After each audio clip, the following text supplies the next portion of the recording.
Oke, kalau begitu teman-teman semua, ini dia game kedua, penentuan pula.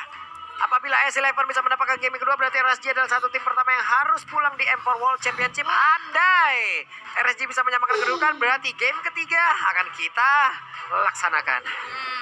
Oke, baiklah. Dan ini dia line up dan akan menjadi saksi match point untuk Aras GSG. Akankah mereka harus kehilangan poinnya kembali? Dan ini dia Is11 yang satu langkah menuju ke babak selanjutnya. Kita akan lihat pastinya. Ini pattern untuk bisa mengamankan lagi karena Purple Buff harusnya udah cukup sulit ya. Kenapa? Karena untuk Pakito sendiri juga ke depan bisa melakukan farmingan. Dia pun bisa melakukan kejutan yang sangat tinggi pula. Oke, Erwin dapat. What? Erwin! Waduh. Ini kacau sih. Ini lagi-lagi loh, ini bahkan bukan, maksudnya tadi oke marksman ya yang gak terlalu dependen terhadap Purple Buff. Ini Link, Ini Link loh. bensinnya Link. Ini adalah bahan bakarnya Link yang tidak didapatkan oleh dirinya, plus XP yang menghilang sangat banyak di early game seperti ini. Dan itu pun bisa mengganggu seluruh estimasi dari bagaimana pergerakan mereka nantinya, bahkan sampai ke turtle yang pertama. Iya, bahkan satu Rokusa aja itu berpengaruh banget kalau kecuri. Ini Purple Buff yang dicuri. Yang harusnya dia udah level 2, sekarang dia harus farming lagi. Dan turtle pertama kayaknya kemungkinan besar ya, harusnya dilepas aja. Iya, udah biar nggak usah ngambil pusing. Kan dia nggak dapetin Purple Buff, kalah level, farming dulu. Jadi salah satu kunci sih harusnya. Ini karena estimasi waktunya memang benar-benar dihancurkan banget dari kehilangan dari Purple Buff tersebut. Coba lihat tuh sekarang, Bray-nya memang harus kejar setoran untuk masuk terus-terusan ke dalam jungle yang dimiliki oleh pemain dari S11 untuk bisa mengejar lagi ke arah leveling yang dia butuhkan. Coba lihat di bawah, ada satu little crab, dia ambil lagi, mendompleng agar leveling 4-nya bisa dia dapatkan, tapi langsung ditampol. Tidak ada kesempatan. Erwin sedikit-sedikit first blood. Setted by Infinix. Dilempar power bank hilang langsung loh. Itu bagus banget, dia tahu prediknya dia bakal lari ke situ, dia bakal pinch voice ke area tembok yang itu, ditabrak dengan Silent Revenge, lempar power bank hilang langsung. Ini baca gerakan sih. Iya. Gila, dia bisa predik loh. Itu ngeri banget. Ini player FIFA yang harus diwaspadai sih. Tapi Turtle di setup masih berani dilawan sama RSG ternyata, Pak. Waduh.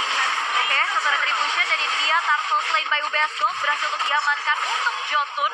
Ini menjadi keuntungan kembali untuk S11 dan lihat kali ini Papadok yang mengejar ke arah 505 ke dalam satu altar turret pun bukan jadi masalah. Satu poin eliminasi kembali ditabung. Wow, ini dapetin Turtle berarti ya. Enak banget dengan setup dari S11 tadi, dimana Kufranya juga udah level 4 sebetulnya. Dan ya, after Turtle biasa kita akan melihat dulu dari item. Mungkin untuk item pertama dari Cloud sendiri, dimana Hunter Sword yang menjadi item kuncinya. Sementara kalau dari Yves sendiri, ternyata ada dua tipe Yves yang sering muncul. Satu Ice Queen, satu Enchant Talisman. Woi, itu dia ada Ravex yang sudah aktif juga loh. Kita mencoba untuk langsung saja mundur ke arah belakang.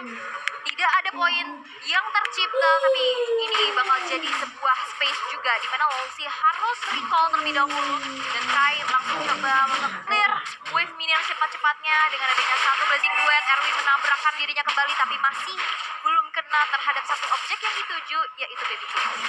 Iya. Dan juga sekarang bahkan Baby Cake sudah mengantongi satu buah tersedia. Iya, sebenarnya ini kan kerugian utama ada di RSG ya. Tadi di early gamenya, karena dia keambil dari Purple Buff. Tapi ternyata gap goldnya nggak jauh-jauh banget loh. Bahkan kali ini Erwin masuk lagi. Waduh, ini bakal cepat ditabrak. Bouncing Ball sudah dikeluarkan. Bahkan ada Ocean Oddity juga, Breath of the Ocean yang belum terkonek terhadap Wolsey yang menjadi satu target operasi. S11 Gaming memilih untuk mundur terlebih dahulu. Tidak ada kembali inisiasi satu sama lain. Mereka hanya ngepoke saja. Charge sudah dilakukan. Akankah Tyrant Revenge menuju ke arah seorang 505? Tapi nampaknya tidak. Ini untuk mundur terlebih dahulu dan terjadi adanya invasi ke arah satu. Wow. Dua Purple Buff mendapatkan manipulation. Disambung lagi Table Sombret dan bahkan kali ini Brian gawang belum punya satu Purple Buff dari Brian. Kembali seorang Erwin dan begitu mudah ada Johnson yang berhasil diluangkan. Papadok. Ditukar jauh dari seorang Wolsey dan Papadok. Mau kemana? Gak bisa lagi untuk bertahan. 3 tukar 2 shutdown dilakukan. Dan bahkan Baby Cakes yang sekarang masih bisa bertahan juga. Tapi ini dia Bray yang akhirnya dapetin Purple Buff, berkesempatan untuk dapetin tackle dan ini menjadi keuntungan besar pasti untuk darah CSG. Oke, nah ini dia ya. akhirnya Turtle udah bisa diamankan lagi. Ada satu objektif terus Lens by UBS Gold udah berhasil diambil oleh RSG. Untungnya ini bisa dibalikin dengan sangat-sangat cepat pula oleh RSG. Ada satu momen tadi di mana fight-nya dari Purple Buff dengan sudut sesempit itu ya Pak ya. Itu sumpah kalau nggak ke cancel Rockwave dari Chan Jajan itu mah gede besar. S11 nyayur Pak ya. Nyayur, Pak. Panen tadi 3 orang loh kena knock up dari Breath of Ocean-nya. Petrify-nya pas banget. Untungnya masih ada cancel buat Rockwave-nya. Dan ya dengan medan yang cukup sempit tadi di arah Purple Buff sebenarnya ada untungnya ada enggaknya. Yep. Untung untuk Yves-nya kenapa? Karena area reward manipulation sekarang yang nggak terlalu besar jadi efektif. Oke, 505 langsung aja mengeluarkan satu void kristal untuk bisa memperlambat pergerakan dari Kadita. Sejauh ini Kai masih dalam posisi yang cukup nyaman. Belum ada poin dia di dalam tubuhnya, tapi Tyler Raja udah mulai connect. Wolsey mau pergi ke arah mana? Masih ada Blinker dan berhasil kabur dari tersebut, tapi tidak akan berhasil jauh lebih lama. Kenapa? Karena perutnya udah langsung tertumpuk oleh lengan dari Pakito. Di jab-jab ya kan. Sakit banget pastinya. Dan sekarang dari BBK akankah dia bisa bertahan? Karena alter turret di top lane pun tidak bisa lagi dipertahankan. Bray terinvasi ke arah Purple Buff tapi masih bisa diamankan di tangan Bray. Ditekankan dengan adanya alter turret saja di arah top Ini lane. Jotun gak ada takutnya loh. Gak ada. Itu kan first item Hunter Strike ya. Dia punya damage, dia punya boosting lagi buat movement speednya. Sebenarnya memang inilah yang harus dilakukan. Karena kalau udah late game banget nantinya, Link-nya bisa ngelawan. Yap. Nah, mumpung Link-nya sekarang baru jadi Windtalker, itulah momennya untuk tabrak. Yap, dan nantinya pun Leslie akan jauh semakin berbahaya lagi. Alekta Final Blow berhasil membuat diri dari Papadok kabur. Nah ini nih udah mulai sneaky picky di area rerumputan. Ada bush-bush yang tidak aman nih ya, yang harus dicek-cek terlebih dahulu. Dan ini ya yang dilakukan oleh 505 dengan Void Crystal-nya membuka area rerumputan yang tidak bergoyang. Belum tentu tidak ada orang. Dan dari 505 di area tengah pasti bersih-bersih dulu pastinya. Dan ini ya Turtle yang ketiga sudah muncul. Setup sudah dilakukan oleh S11 Gaming. Akankah ada kontes? Karena Chan mencoba untuk mengganggu pergerakan dari Bray-nya. Yap, Bray punya Purple Buff. Diablo menjadi satu paling pintu utama yang ada di bagian depan, tapi Lolsi masuk terlalu dalam. Kai akankah terus-terusan menjinjak ke bagian depan, tapi ternyata ini dia Turtle Slide. Bayu Baseball pun berhasil diambil oleh Papadok dan double kill. Diamankan pula oleh Chan, menjadi sosok yang sangat mematikan. Dan Tyrant Rage tidak berhasil mendorong 505 untuk keluar dari outer turret-nya. Oke, ini keuntungan besar lagi pastinya untuk S11. Begitupun dengan Elter Turret di arah bottom lane Wah, hilang yang lagi. berhasil untuk dihancurkan. Ini what happened with RSGSG?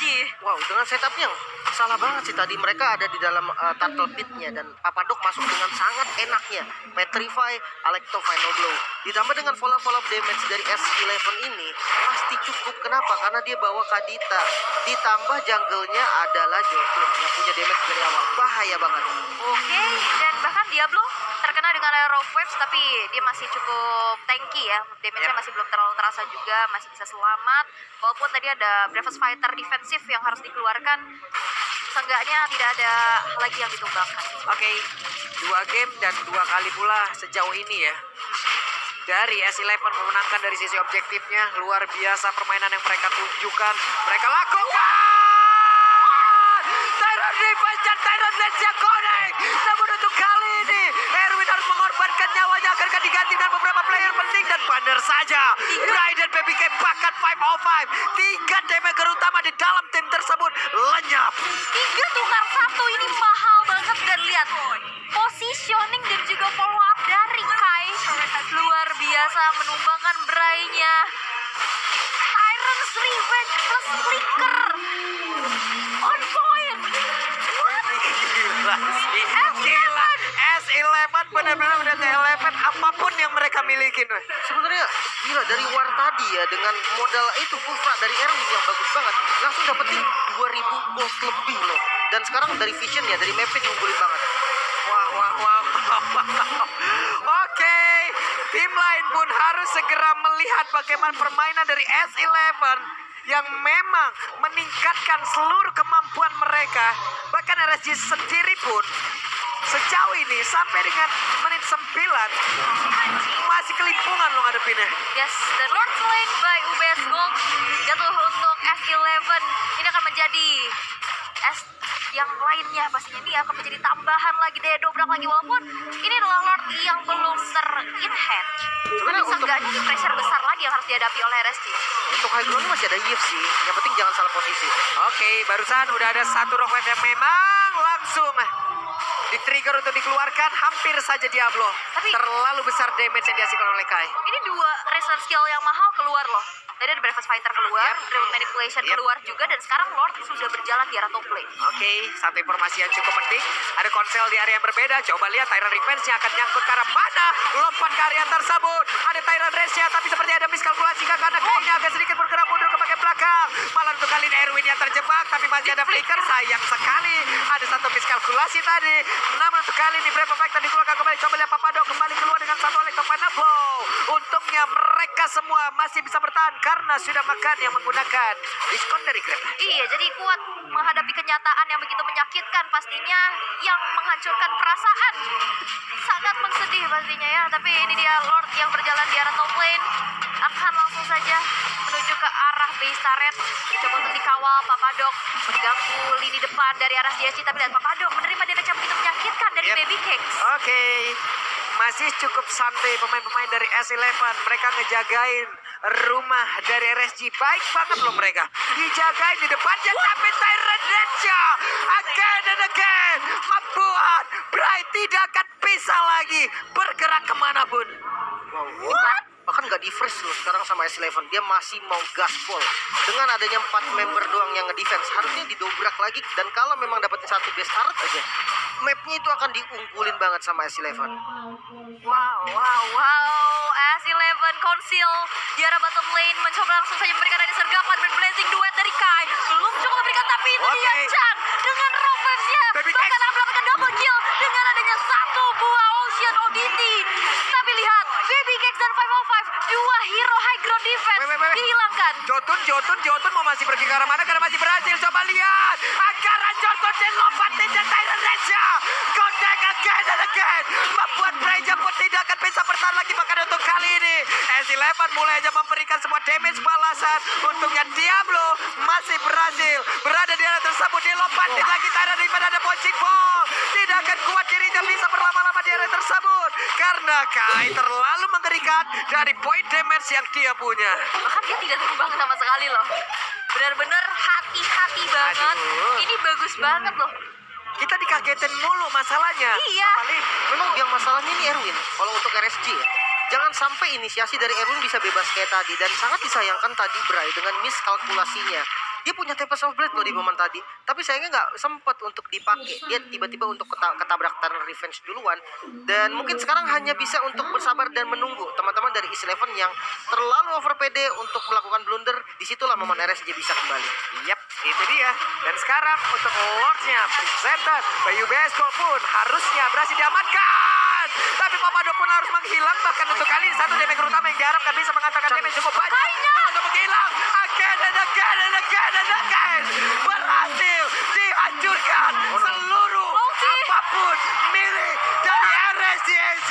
Mau kemana kan untuk Raija terwipe out. RSGSG akankah menjadi satu tim perdana yang akan dipulangkan dari Ever World Championship. Ankara Kai langsung nge-backdown dari arah belakang, dan Lord pun yang sudah hadir di arah top lane base terbuka dengan lebar. Fokusnya akan menjadi 2 poin penuh tanpa balas. RSG harus dipulangkan oleh S11 Gaming from Argentina. Gila dengan gameplay yang ngeri banget, jujur ya, rapih banget mereka.